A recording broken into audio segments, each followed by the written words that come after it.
A reading from Exodus, the 38th chapter. Bezalel constructed the altar of burnt offering from acacia wood. It was square, 7.5 feet long and 7.5 feet wide, and was 4.5 feet high. He made horns for it on its 4 corners. The horns were of one piece with it. Then he overlaid it with bronze. He made the altar's utensils, the pots, shovels, basins, meat forks, and fire pans. He made all its utensils of bronze. He constructed for the altar a grate of bronze mesh under its ledge, halfway up from the bottom. He cast 4 rings at the 4 corners of the bronze grate as holders for the poles. He made the poles of acacia wood and overlaid them with bronze. Then he inserted the poles into the rings on the sides of the altar in order to carry it with them. He constructed the altar with boards so that it was hollow. He made the bronze basin and its stand from the bronze mirrors of the women who served at the entrance to the tent of meeting. Then he made the courtyard. The hangings on the south side of the courtyard were of finely spun linen, 150 feet long, including their 20 posts and their 20 bronze bases, with silver hooks and silver bands for the posts. The hangings on the north side were also 150 feet long, including their 20 posts and 20 bronze bases. The hooks and bands of the posts were silver. The hangings on the west side were 75 feet long, including their 10 posts and their 10 bases, with silver hooks and silver bands for the posts. And for the east side toward the sunrise, 75 feet long. The hangings on one side of the gate were 22.5 feet, including their 3 posts and their 3 bases. It was the same for the other side of the courtyard gate. The hangings were 22.5 feet, including the 3 posts and their 3 bases. All the hangings around the courtyard were of finely spun linen. The bases for the posts were bronze.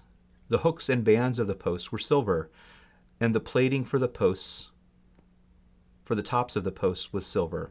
All the posts of the courtyard were banded with silver. The screen for the gate of the courtyard was made of finely spun linen, expertly embroidered with purple, blue, and scarlet yarn. It was 30 feet long, and like the hangings of the courtyard, 7.5 feet high. It had 4 posts with their 4 bronze bases. Their hooks were silver, and their top plating and their bands were silver.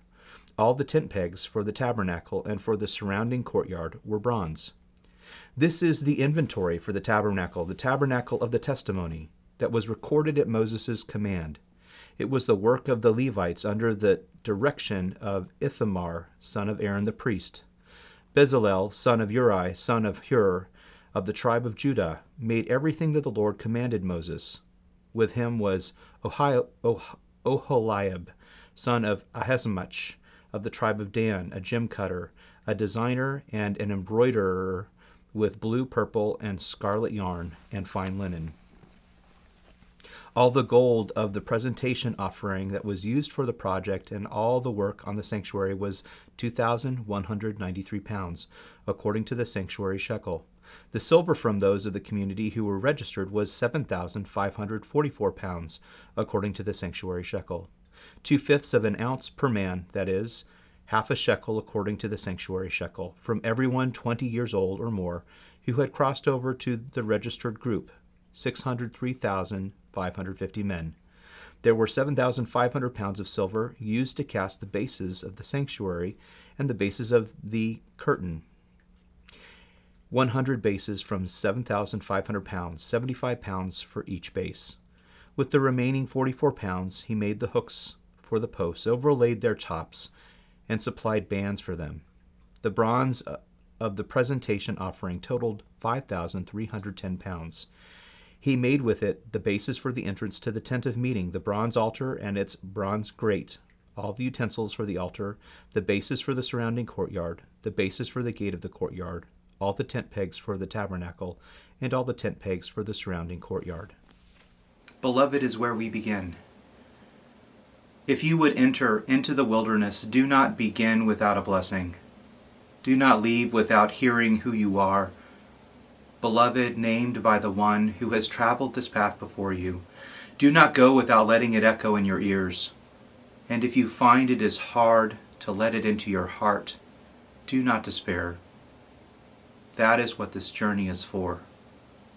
I cannot promise this blessing will free you from danger, from fear, from hunger or thirst, from the scorching of sun or the fall of the night, but I can tell you that on this path there will be help.